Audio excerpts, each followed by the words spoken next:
Hello hi అండి, అందరికీ నమస్కారం. Welcome back to our channel. ఈరోజు మన ఛానల్ కరెంట్ అఫైర్స్ అక్టోబర్ మంత్కి సంబంధించింది అనమాట.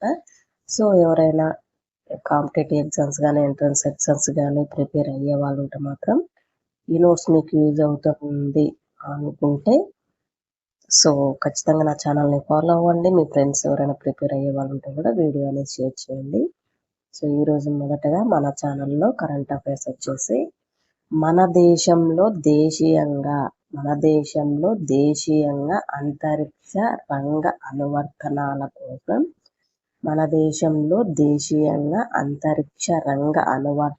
కోసం మొట్టమొదటి 32 బిట్ల ప్రాసెసర్ను అభివృద్ధి చేసిన ఇస్రో కేంద్రం ఏది?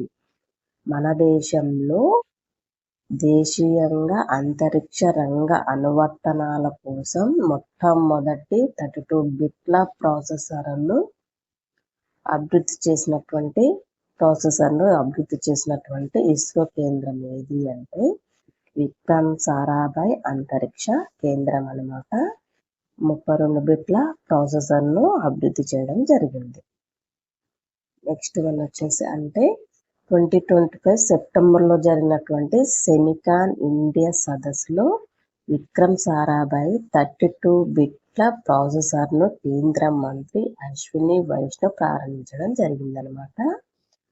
సో నెక్స్ట్ వన్ వచ్చేసి ఇటీవల నషా ముక్త భారత్ అభియాన్ పథకం 5 ఏళ్లు పూర్తి చేసుకున్న సందర్భంగా ప్రత్యేక వార్షికోత్సవం జరపాలని నిర్ణయించారు.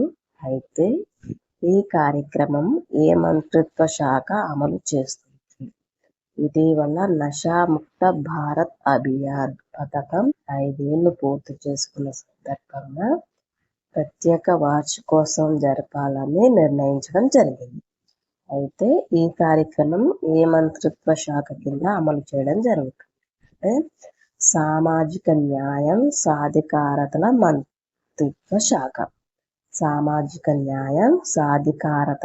మంత్రిత్వ శాఖ కింద పనిచేయడం జరుగుతుంది. అయితే ఇది 2020 సంవత్సరంలో ఈ పథకాన్ని ప్రారంభించడం జరిగింది అనమాట. నషాముక్త భారత్ అభియాన్ పథకం అనేది 2020లో ప్రారంభించడం జరిగింది. సో నెక్స్ట్ వన్ వచ్చేసి ఆపరేషన్ బ్లాక్ ఫారెస్ట్ పేరుతో ఇటీవల భారత భద్రతా దళాలు ఇప్పటి వరకు ఎప్పుడు లేనంత అతిపెద్ద నక్సల్ వ్యతిరేక ఆపరేషన్ను ఎక్కడ నిర్వహించడం జరిగింది? ఆపరేషన్ బ్లాక్ ఫారెస్ట్ పేరుతో ఇటీవల భారత భద్రతా దళాలు ఇప్పటి వరకు ఎప్పుడు లేనంత అతిపెద్ద నక్సల్ వ్యతిరేక ఆపరేషన్ను ఎక్కడ నిర్వహించడం జరిగింది అంటే కర్రెగుట్టలో అన్నమాట నిర్వహించడం జరిగింది అనమాట. గుట్టలు ఛత్తీస్గఢ్ తెలంగాణ సరిహద్దుల్లో ఉన్నటువంటి కర్రెగుట్టలో కొండ మీద ఈ ఆపరేషన్ అయితే నిర్వహించడం జరిగిందనమాట. నెక్స్ట్ వన్ వచ్చేసి అడ్వాన్స్ ఆథరైజేషన్ పథకం దేనికోసం అమలు చేస్తున్నారు? అడ్వాన్స్ ఆథరైజేషన్ పథకం దేనికోసం అమలు చేస్తున్నారు అంటే ఎగుమతి చేసే ఉత్పత్తుల తయారీలో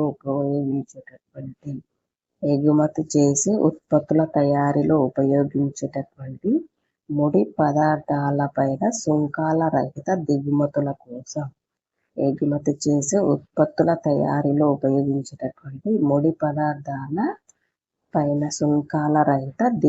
కోసం ఈ పథకాన్ని అయితే అమలు చేస్తున్నారనమాట. నెక్స్ట్ వన్ వచ్చేసి అంటే దేశంలోని వస్త్రాల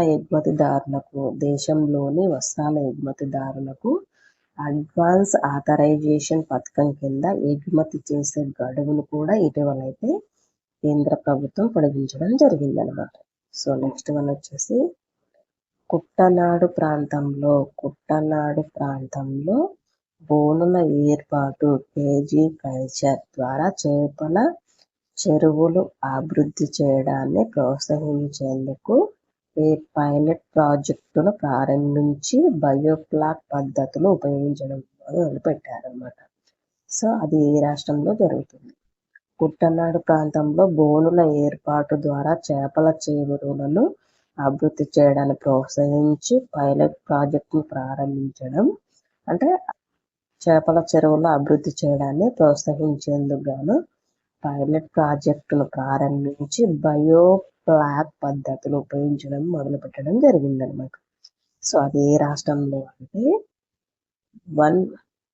ఆ పైలట్ ప్రాజెక్ట్ ఏంటి అంటే వన్ ఫిష్ వన్ పేడి అనమాట.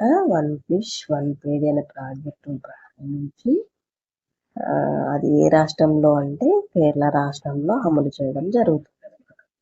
సో అంతే. నెక్స్ట్ వన్ వచ్చేసి మన దేశంలో హాల్ మార్కింగ్ పనులు ఏ వ్యవస్థ నియంత్రిస్తుంది?